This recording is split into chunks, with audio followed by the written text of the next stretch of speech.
much easier to defend your country and your identity than to attack. Russian military is actually quite weak, surprisingly weak.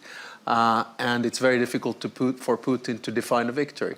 I think it has to be a territorial definition, so therefore for Putin it's only Donetsk, perhaps a little bit more, and Crimea, whereas for Zelensky he could never approve that. That's why I'm thinking we're in day 88 of the war. The Finnish winter war was 105 days. This is going to go way beyond that. Much longer. I don't have an answer for where this is going to end. Because there's no stable equilibrium in the near future from your perspective, Alex. Truly.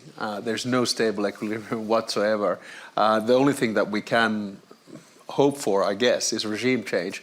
But even in that case, I don't know that we'll get a softer leader for Russia. And you know that in Russia, all leaders are supreme.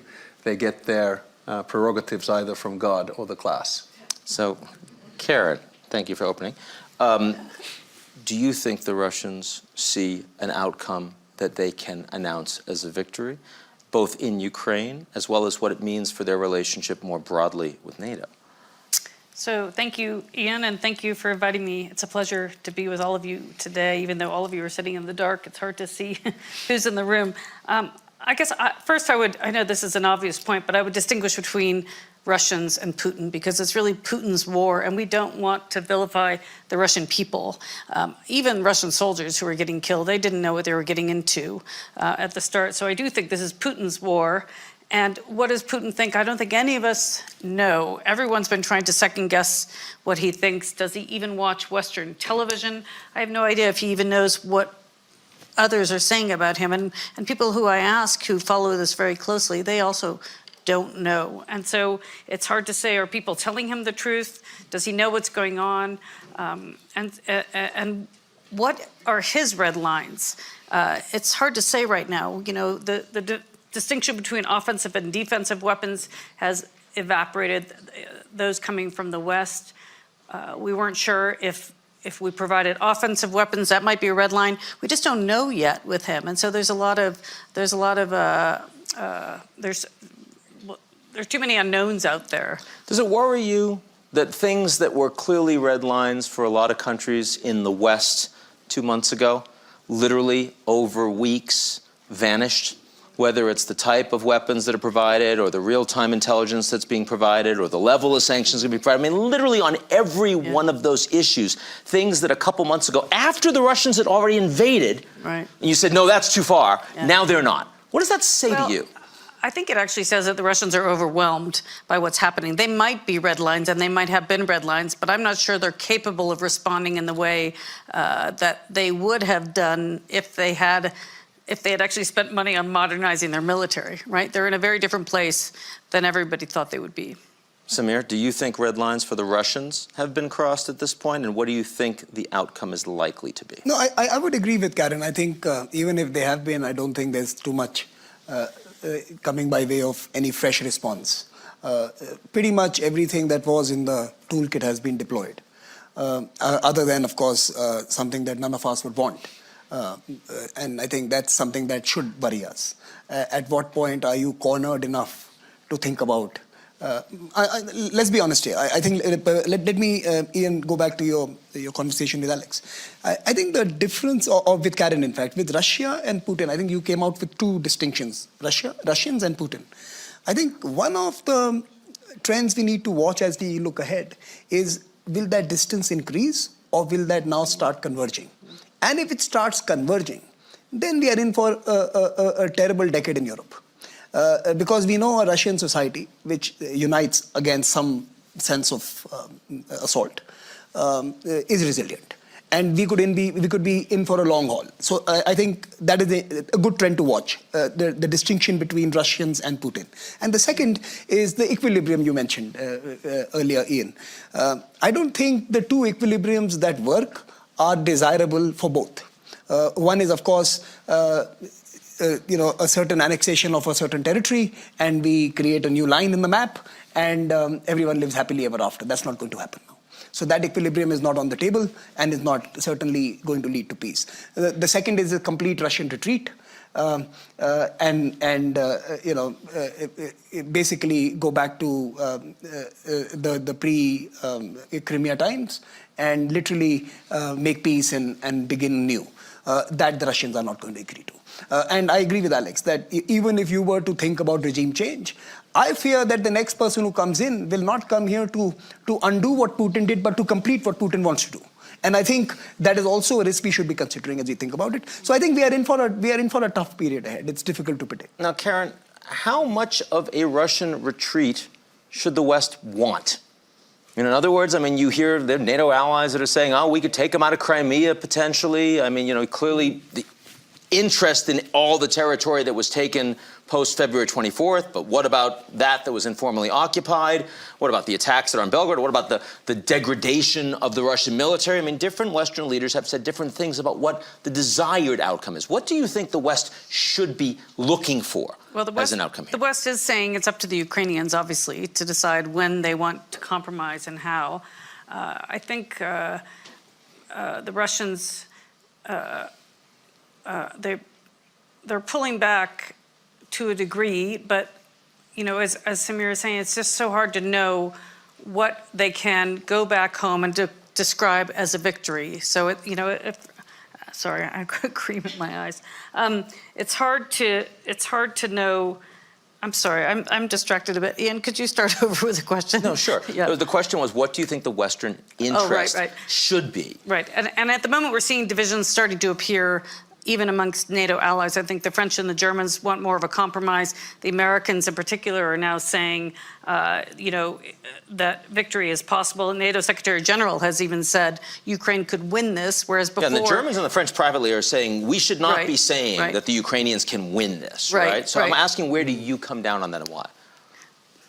Yeah, look, it really depends on how long this goes on for, because I think, Russia could just go for broke. It's hard to see any of us living with Putin after this. I think we'll probably talk about this a bit later, but assuming that they win this somehow, I don't see how any Western country can shake his hand in the future. He is already an international pariah. So there, in a sense, there's no going back to where we were with Putin. Some countries may, but many Western countries won't. And then what does that mean for him? Is he going to feel so much against the wall that he may do something really scary, which many of us are worrying about, something like a nuclear weapon or tactical nukes? Or will he just declare victory and try to rearm and prepare to go back again? But while he is alive, while he is a president of Russia, I don't think he's ever going to give up on this vision that Ukraine is part of Russia. Now, Alex, of course I have to go to Finland. You told me a couple of months ago that Finland was going to join NATO. You were a little bit ahead of the country, but not by much. They clearly are moving in that direction very fast. The Russians initially said, there would be military consequences. There was some nuclear saber rattling. It feels, at least in the last few days, they've walked that back a little bit. Is that an accurate read? How do you see the Russian reaction to what is almost certainly, or certainly likely, to be an expansion of NATO to involve a very significant piece of the Russian border? Yeah, I mean, I guess we should go back. I mean, I've been an advocate of Finnish NATO membership for the better part of 30 years. Very much in a minority, but things in Finland changed overnight on the 24th of February. We used to be 50% against, 20% in favor. Overnight, it was the other way around. Now the latest opinion poll is roughly 80% in favor. So it's a bit North Korea in it, I must admit. And the parliament voted 188 in favor and 8 against. First time I've heard you compare those two countries. Yeah, I know. It's, it's a tough one. It's a tough one. But so basically, it was something driven by rational fear. And the whole idea was that Finnish security policy has been based on a combination of idealism and realism. Idealism in the sense that we wanted bona fide to cooperate with Russia. When you have 1,340 kilometers of border with Russia, you want them to be more like Sweden than, like what they are, right? But then at the same time, we have one of the largest standing militaries in Europe with 900 reserves, myself and Kurre Björklund included. We have 280,000 that we can mobilize in wartime. We have 62 F-18s. We just bought 64 F-35s, and we didn't buy them because of Stockholm, right? So this was the sort of balance. Now, the Russian reaction has actually been very moderate. I mean, when Putin and Lavrov say that Finnish and Swedish NATO membership is not a threat to Russian security, then you know that we're okay. So it's been very moderate. We expect some cyber attacks, home pages going down, perhaps the banking system attacked. a lot of information stuff, but conventionally, no. But what's your theory for why they've backed down publicly the way they have? Well, two reasons. One is that they will see Finnish and Swedish NATO membership as a Nordic model of the alliance. So that means that you've had Norway, Iceland, and Denmark as members since the foundation in 1949, and they haven't seen them as threats.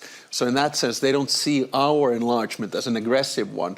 I think it was pretty cool, actually, that my president said when he was asked in a press conference with Boris Johnson that who should be blamed for this. He said, I think Putin should look himself in the mirror. That, you know, this is Putin's enlargement. And in that sense, it's not an aggressive one. And I think they'll be quite calm about it in the future. The second reason is, I think the Russian military, I'm not an expert, but it is struggling in Ukraine right now. And you can't multitask. You can't go onto two fronts.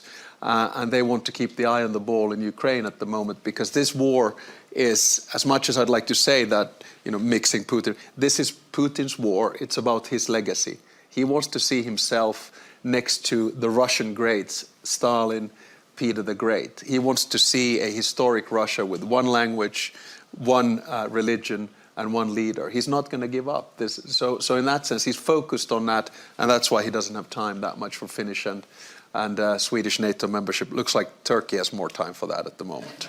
Samir, you heard Karin say that Russia is now an international pariah. Of course, Russia is not a global pariah. Russia is not a pariah for the world's democracies. And I'm not just talking about India. I'm talking about Brazil and South Africa and Mexico and a whole bunch of countries. Tell me how you look at the West saying Putin is a war criminal, they need to be cut off, no Russian attendees at the WEF, Wimbledon, the Olympics. I mean, whether you're talking culture or economics. Ice hockey world championships, that's the key. For example, how do you relate to that? And not just from an Indian perspective. Actually, I don't relate to it. I think they've gone bonkers. That's my response when you shut down a musical performance or a ballet performance or prevent folks from participating in sports events. I think a continent has gone mad. That's my response to it. I don't relate to it at all. It's alien. I mean, it's like me saying that Americans are not permitted in India because they threw the Afghanis under the truck, right? Or they decided to invade Iraq and bomb them to the Stone Age. The fact is that terrible things happen. And we must condone them, we must oppose them, we must resist them, we must do everything under our powers to prevent them from happening again. But this Manichean binary choices is an old European obsession, and God bless you for it. But I'm not going to be part of your binary decision making. Russians, like Karin rightly indicated, is more than Putin. And I think the test for the relationship that Russia has with the rest of the world, and I think that's your question, is going to be whether the Russian proposition, post what's happened now, is attractive and compelling and offers some benefits to the rest of the world. And I suspect, and this is now, listen, I like the Europeans. I'm married to one, so don't get me wrong. But I think the challenge for Russia is going to be that there will be very few takers for Russia generally. And that's what I was discussing with Alex, that it's not whether India needs to make a choice about Russia. If Russia does not get its act together at $5 trillion, Russia has no stake in the Indian future.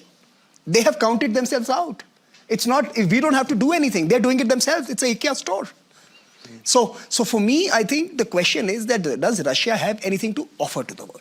And Russia, in its current state, is struggling to provide any sense of partnership, benefits and offerings. And how much has your view changed on that issue as a consequence of the invasion of Ukraine?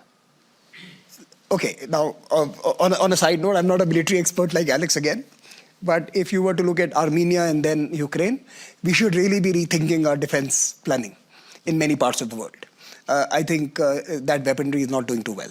That's one takeaway. So India should not be having such a strong defense Like I said, I'm not a defense Russia. expert, but I suspect that many experts around the world would be watching these conflicts quite closely to think about their own armies and planning purposes for defense and security apparatuses. But as a consequence of this, I think fundamentally something has changed. Let me give you an example of the BRICS.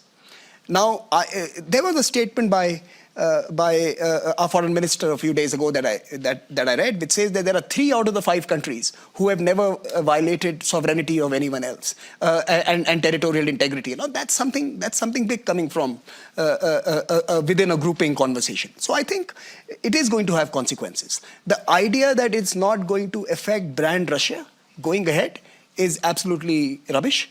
Russia has been impacted terribly. Don't, just because people are not joining the performative chorus of Europe and condemning them and giving a screen to the man to come and make a speech doesn't mean that we like the Russians. I think there is a false assumption here that just because you are not shouting it out loud means that you have any affinity to the actions of Russia. I think there's a difference between the two. Russia the Russian proposition has very few takers anywhere in the world, but condemning them and sending them to Saturn to live thereafter. Alex wants to jump in, but can we at least say that buying a lot more oil from the Russians doesn't mean that you are that bothered by them? So, you know, I was telling someone else in the morning, in the maths class, first thing that we learned was 4 into 0 is still 0. So even if I was to buy 4 times more oil than Russian, it's so negligible that Germany would chew that up in the afternoon, like my foreign minister mentioned. So it doesn't really matter. Me buying oil from Russia is not a factor here other than selling a Financial Times struggling newspaper somewhere. It doesn't really matter to me. Alex. Yeah, I guess the basic message here is, and this is what I think we in the West are misreading. I think we're looking at this crisis for understandable reasons from a very eurocentric perspective. So, for instance, we took a lot of joy in seeing the UN vote, 141 condemning Russia, 35 abstaining, and 4 being in favor of Russia. But those 141 votes were actually quite soft. They were scrambled in basically last minute. And the 35 votes that abstained, they were over half of the world's population. So basically the rest of the world, Asia, India, Africa, which is often non-aligned, China, even Latin America are telling us a story. They're saying that, listen, this is your war. It's once again a European war. Yes, it's about your territorial integrity. We understand where you're coming from. But listen, it has ramifications on us, on inflation, on food prices, on energy prices, and therefore sort out your own mess. And in that sense, I don't want to draw too big of a conclusion from this, but there is this element of a 1989 moment in the sense that we believed then that this is the end of history, everyone is going to go to liberal democracy, social market economy and globalization, and that didn't really happen. And in that sense, the West needs to refigure that, are we looking at a value-based world order, which we've been pushing either through war or otherwise, or are we looking at a rules-based world order? So one thing that I think that you two agree on, maybe Karin as well, we just haven't gotten to you yet, is that Biden's statement of this is about democracies versus autocracies, you would say that was a mistake. Well, I'm not saying it's a mistake because, to be honest, I think this administration has done a great job. I'm an avid transatlanticist and, you know, I'm really excited that Finland is going to NATO and thanks Joe Biden and the rest of it. But I think it's too simplistic to say that we're moving towards some kind of a new Cold War with a liberal world order and an authoritarian world order. I think the alliances are going to be much more flexible than what we are used to. I also don't think that we're going towards an era, which is a lot of the talk here at the WEF, of deglobalization. I think we'll have more regionalization of globalization, but it's not going to go away. And that's why I saw one really interesting one. I don't remember which minister it was, who said that, yeah, all of you Westerners are talking about deglobalization. But if we look at it here in our part of the world, Asia, it's never been stronger. It's just that it's not an American or European globalization. I think these are kinds of things which feel uncomfortable for us, but we need to have a conversation about them. So I'm going to go to Samir, and then I'm going to ask Karin about China. But before I do, I just want to let the WEF know that I don't know what the time is. And so if someone can put a timer in. I have a Finnish watch called Suunto, a little product placement, yeah, a great sports watch, 1337. That's just so I know when we need to go to questions, if you can show me. Because we are going to go to questions. I want you to stand up when I call on you, say who you are, and I'll make sure that we get to a bunch of people. But please, Samir. So autocracies versus democracies is Americanism. It's the bumper sticker view of the world. And Americans love the bumper sticker. So that's global politics explained in a bumper sticker. So let's leave that aside. But I think the question here is that how long before will the world start blaming the West for the inflations that they are experiencing at home, food security issues, energy crisis, economies tumbling down, And when will a larger chunk of the global 141 countries who voted for going to change their mind? And they're going to start beginning to realize that the weaponization of the financial system, SWIFT, energy, food, is not just a Russian action. It is also the response to the Russian action that is causing it. And I fear that may be another factor in the days ahead as the world realigns itself around this particular event. So let me ask you, from your perspective, which of these geopolitical gaps is more structural and significant? The gap between Russia and the G7 or NATO, or the gap between the developed world and the developing world? The latter. Because? You don't get us, and we don't get you. I think this, well, Russia and NATO don't get each other either, I mean, to be fair. So listen, that's a European problem. Solve it. Our problem is that globalization meant coming out of Europe, right? So I think the gap, the symmetry or the asymmetry in our understanding of many of the positions you have taken more recently as a group, as a continent, as a bunch of nations, seems to resonate less in many other parts of the world. And I think it could be a comms issue, and maybe we need to rework on how we communicate with each other. But it could also be that we are different. And that's why we have different sovereignties and constitutions. I mean, if I was American, I would have taken the American Constitution. We didn't, right? We built our own constitution. So we don't necessarily agree with how the world needs to be shaped. So I think there is a political realism that needs to also be injected into how we assess each other. We were meant to be different people. That's why we chose our own ways of managing ourselves. We decided to engage in trade and be good to each other and communicate and travel, and we need to continue to strengthen that. But to somehow assume that because we signed on to the WTO, we all agree to how the world must look like in the future, the homogeneity is not going to be there. It's going to elude us. So Karin, you look like you want to get in on that. I'll let you do that before I ask you about China. Go ahead. Just 2 quick points. I mean, it's interesting, Samir, you didn't blame China for the pandemic in many ways, and that's sort of... I did. I wrote like 6 papers on it. Okay, no, but just now... But no one retweeted it, so I stopped mentioning it. Okay, no, it's just that there's a lot of blame that can go around, right? All over the world. I mean, it's not just... and China hasn't taken any responsibility for potentially turning an endemic into a pandemic, I mean, epidemic, sorry. But...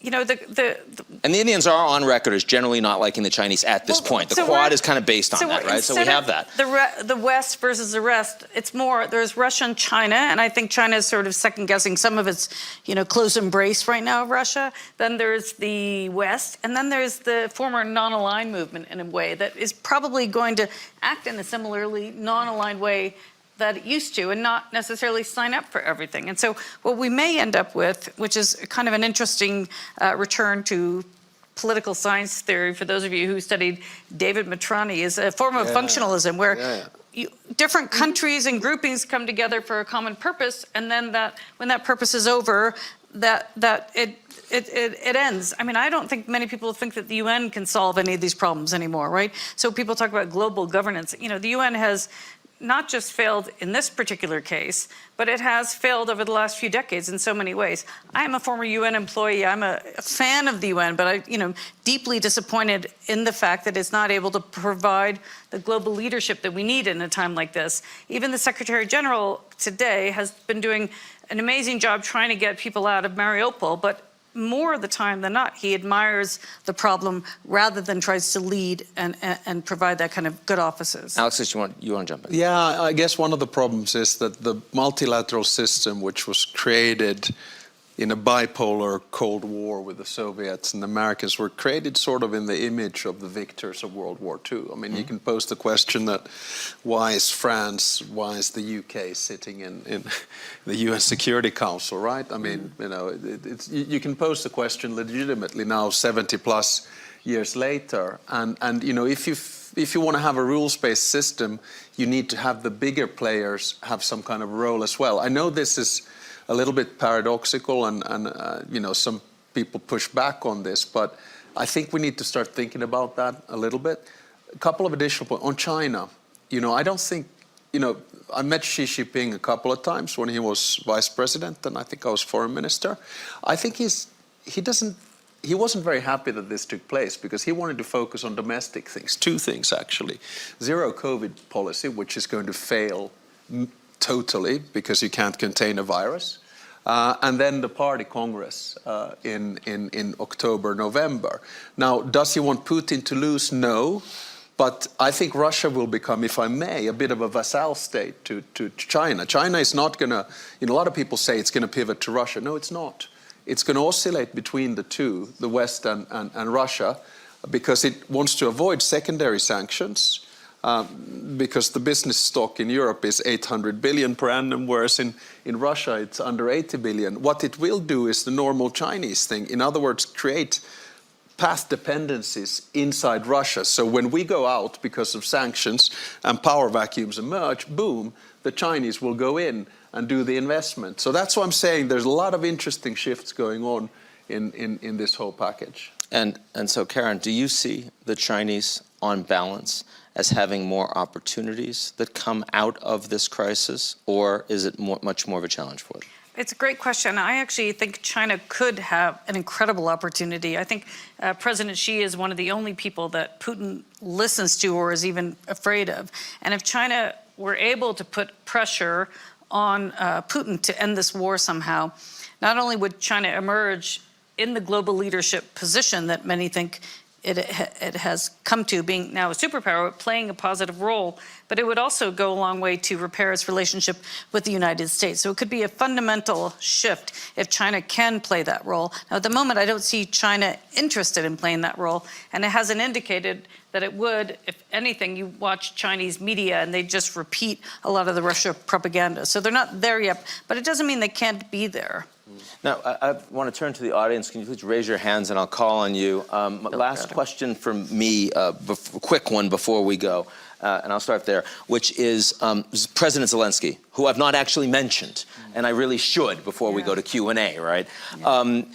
He's comes out of the last 3 months stronger, an international hero, vastly more support, more well-armed military. Yeah. Alex, do you think that Putin is remotely willing or capable to live with that reality? Or are we sort of destined for another Russian bite at the apple if they're capable of doing it at some point in the future? The answer is no, he's not capable to live with this, because obviously, not only in the West, but in general, we are still seeing a grand aggressor attacking a small aggressor. And then we see a villain in Putin and a hero in Zelensky. But may I just sort of lift a slight warning finger? And just sitting and listening to Zelensky's speech today, and looking at the general mood, not only here in Davos, but I think in the West, I think we're approaching the moment of what I call war fatigue. Mm-hmm. Which means that we are into day 88 or 89 of the war, and we lose a little bit of that, how would I say, intensity and emotion that we've had with it. I mean, a lot of us on Twitter, of course, we follow it every day, and we try to sort out and try to understand.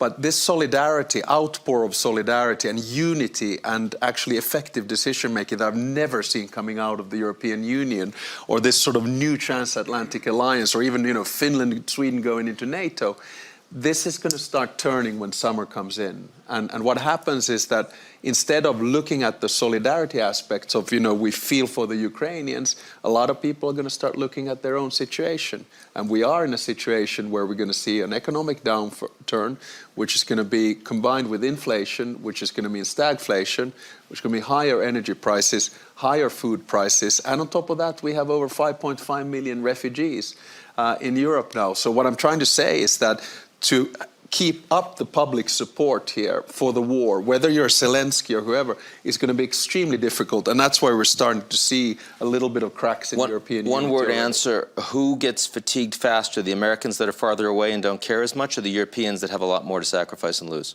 Probably Europeans. Question to you, sir. Hi, Bill Browder. I'm the head of the Magnitsky Global Justice Campaign. This question for Samir.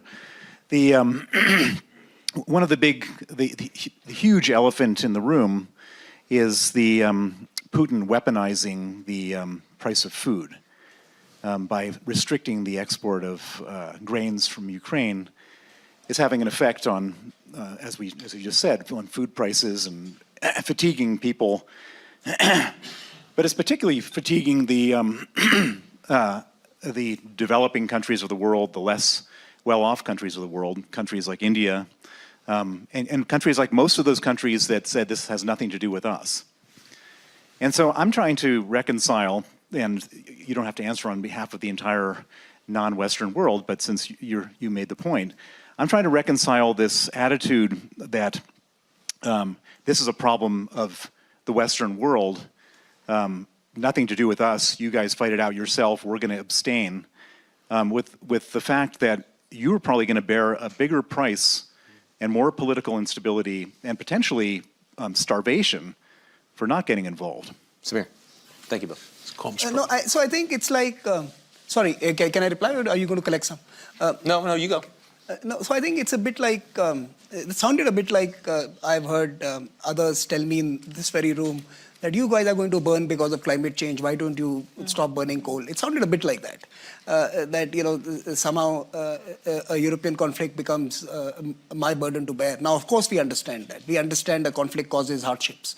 And I did mention that the question that the politics is going to respond to is that who does the non-Western world blame for their hardship? That's the point I was trying to raise. I'm not going into the physics. And you said it's a comms question, yeah. kind of. Yeah. And I said, you said it may the be a point, comms I was question. not trying to at all obviate the very importance of what you've just asked me, Bill. My question is, who do you blame for it? I think if we were to do a poll, today you might get a certain answer, in 3 months it might be very different. And that's the point I'm trying to make, that are we going to start seeing the weaponization of everything that has happened in this particular conflict? From the SWIFT system to taking away people's reserves to bank accounts. You know, we've seen a weaponization of everything. In fact, when sorry, I'm going to take 30 seconds because it's important. When we were designing the Raisina dialogue last month, and I went to a very senior finance ministry official and asked them that what should we be discussing about the pandemic response, recovery, economy. No. We should be talking about the weaponization of supply chains, the weaponization of the financial supply chains. You know, everything that we were told was a given is no longer true. And many countries in the world are worried when they depend on dollars and when they depend on certain kind of Western institutions for their survival. So yes, the food is a very important question, and we are all going to have to find a way to manage it. So what I'm hearing is that, you know, you just don't like big power unilateralism. Correct. Yeah, which is manifests in different ways. Please, But because it's a business audience here as well, I mean, the way in which I want to think about things is that we've now had this sort of 30-year age of relative peace, right? But we think in geopolitics in old terms. We think it's sort of military and tanks and arms and things like that. But if we live in this world of, or age of unpeace, I think Mark Leonard's called it, where everything can be weaponized, that's when business comes in. Because the things that were supposed to bring us together, right? Trade, information, technology, the internet, they're actually tearing us apart at the moment, and in a very effective way. So because you can use sanctions as a weapon, you can certainly use currency as a weapon, you can use energy as a weapon, you can use human beings in terms of migratory flows as a weapon, you can use information as a weapon. And then we get into this sort of Hobbesian world a little bit where, you know, you can really play the power game beyond. And that's why I keep on saying that all of these people who are trying to create some kind of a construct of a new world order where you have these poles and superpower, I don't believe in that. We live in a transnational world which is actually quite messy. And I'm quite comfortable with that, actually. You know, I don't want to be dominated by anyone. But that's the reality that I think we live in. Politics is getting less and less important, and actually business is getting more and more important in its own way. I'm going to push back on politics being less and less important, but not today, not right now. I won't. Karen, go ahead, jump in. But then the questions have to be quick because I want to get 2 or 3 of them. Yeah, briefly on the business point. I mean, don't forget, a lot of big businesses are voluntarily pulling out of Russia too, right? So they're playing that exact same card too. Yeah, We've never seen it at that level before. It was famously said that the most powerful generals America had in the 20th century were General Ford, General Motors, General Atomics, General Electric. And now you have the 4 big tech companies cancel a whole continent or a whole country. Now, that should worry a lot of countries around the world. That based on a political decision by a set of actors, you have cancelled the communication capabilities of a country.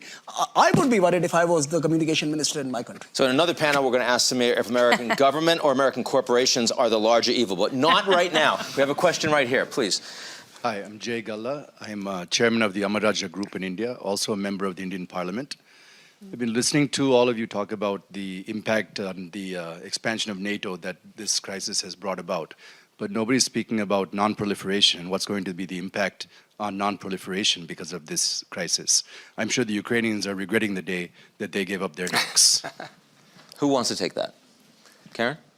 I mean, we've already seen a number of other countries in East Asia, Japan and Korea, talking about getting nuclear weapons. A lot of nuclear energy is being, lots of conversations about reinvesting in nuclear energy. So yeah, if you're an anti-nuclear energy or a nuclear weapons person, certainly this isn't a good sign and certainly a good lesson. Just like Libya did the same thing. They gave up their nuclear weapons and then that was the end of it. So yeah.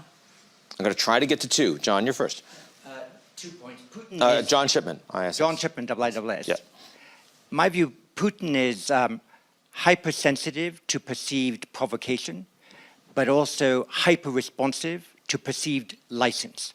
And the mistake that many in the West made in the first 30 or 40 days in the war is that we said what we would not do and left too ambiguous what we could and would do. We lost all of our NATO muscle memory of flexible response, intra-war deterrence, strategic ambiguity, and gave him too much license. I would test Samir's second proposition. His second proposition was that Russia would not accept the requirement for a full withdrawal. If the Ukrainians are willing to fight for it and we're able to enable it, that's a proposition that should be tested.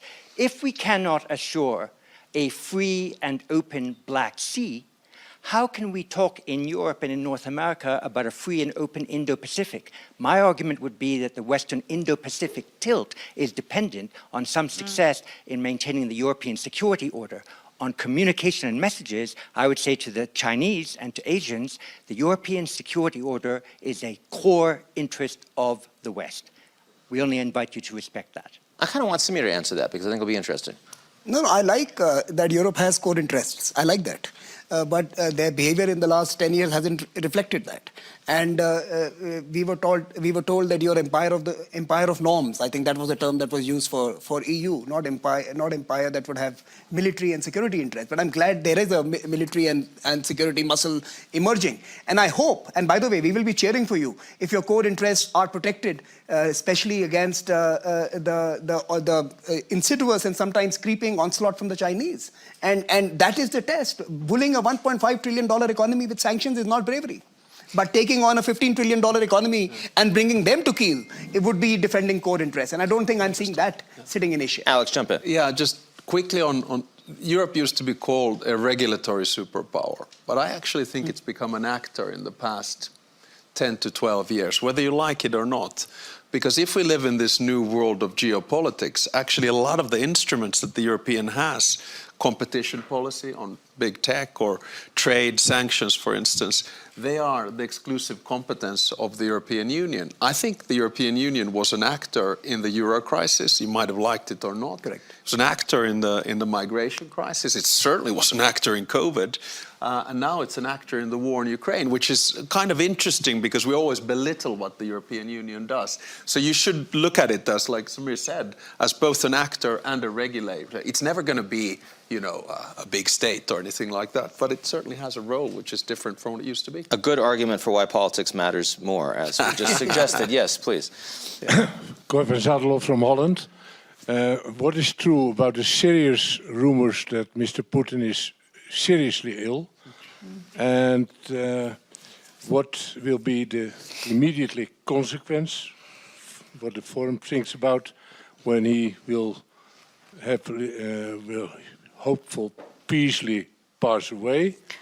Hopefully it doesn't take too long that he hurts his health too much. What is the immediate consequence you expect from this fact? Well, Alex, you're geographically closest to him, so clearly you have the most insight into it. I can see you from your house. First observation is I never liked this sort of psychoanalysis that a lot of Western media was doing about, you know, the state of the mind of Putin and the size of his tables and COVID isolation. I think it's a rather irrelevant but I met him quite a few times, and I think, and Bill probably as well, I mean, he's very intelligent, he's well prepared, he's shrewd, he's cold, he's calculative. Now we're getting into sort of this physical analysis of is he eating cortisone and, it's not the point. You have to understand that in Russia, ever since the 1600s, there has been a stable, strong leader with the Romanovs that came in after the age of unrest. There's only been one period where the leader hasn't reigned supreme, and that was Yeltsin from 1991 to 2000. Everyone else, there's a clear hierarchy and a full dependency on both the oligarch side and the governance side and the princes. So there can always be a rather easy transition to a new leader within the Russian system, but it's always exactly the same. So in that sense, it's almost irrelevant whether Putin is leading the show or not. What happened in 1991, after the sort of pushing away of Gorbachev, there was a junta that came in, which was much more hardcore, until then Yeltsin stood up on the tank. We just simply don't know, but I think in the West we need to stop this, medical analysis of Putin. It doesn't get us anywhere, whether it's psychological or physical. I think the second part of your question is very important. What does the world look like after Putin is gone, and what should we all be doing, whether, planning in the boardrooms or planning in governments, to try to mitigate the negative impact if we do end up with another like-minded or a Navalny type. We just don't know, but certainly there are things we can be thinking about now, and it's important to be thinking about that now. I don't think we're talking about it enough. Samir, go ahead. I think I just want to pick up on Alex's point and something that you mentioned, Ian. Listen, I think we all have to realize, and especially those who believe in largely free, open societies and fair business arrangements, that the EU, the Indo-Pacific, the US interests, Indian interests are not independent of each other. And in some sense, I think the big project we all need to look forward towards is making the multilateral world, multilateralism, work with the multipolar world. Yeah. I think, like Alex mentioned, it was shaped by two big powers. And the winner or the winners shaped many of the ethics to their preferences. We're in a very different world. And I think the multilateralism is not fit for purpose anymore. Mm-hmm. It's not serving any of us.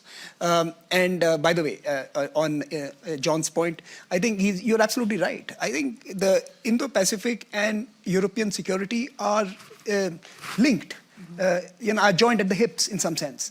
And it is impossible for the continental play to not be shaped in a certain way unless Europe stands up. And Europe is standing up. And like I said, I applaud that. Many of us are going to be cheering for a strong European security presence in many of the debates of the future. Perhaps it could moderate some of the idiosyncrasies of the US, by the way, who's beginning to also realign many of their recent positions. So I think we need to work together, and I'm hopeful that we'll do that. I promised you lively, informative, and on time. Would you please join me in thanking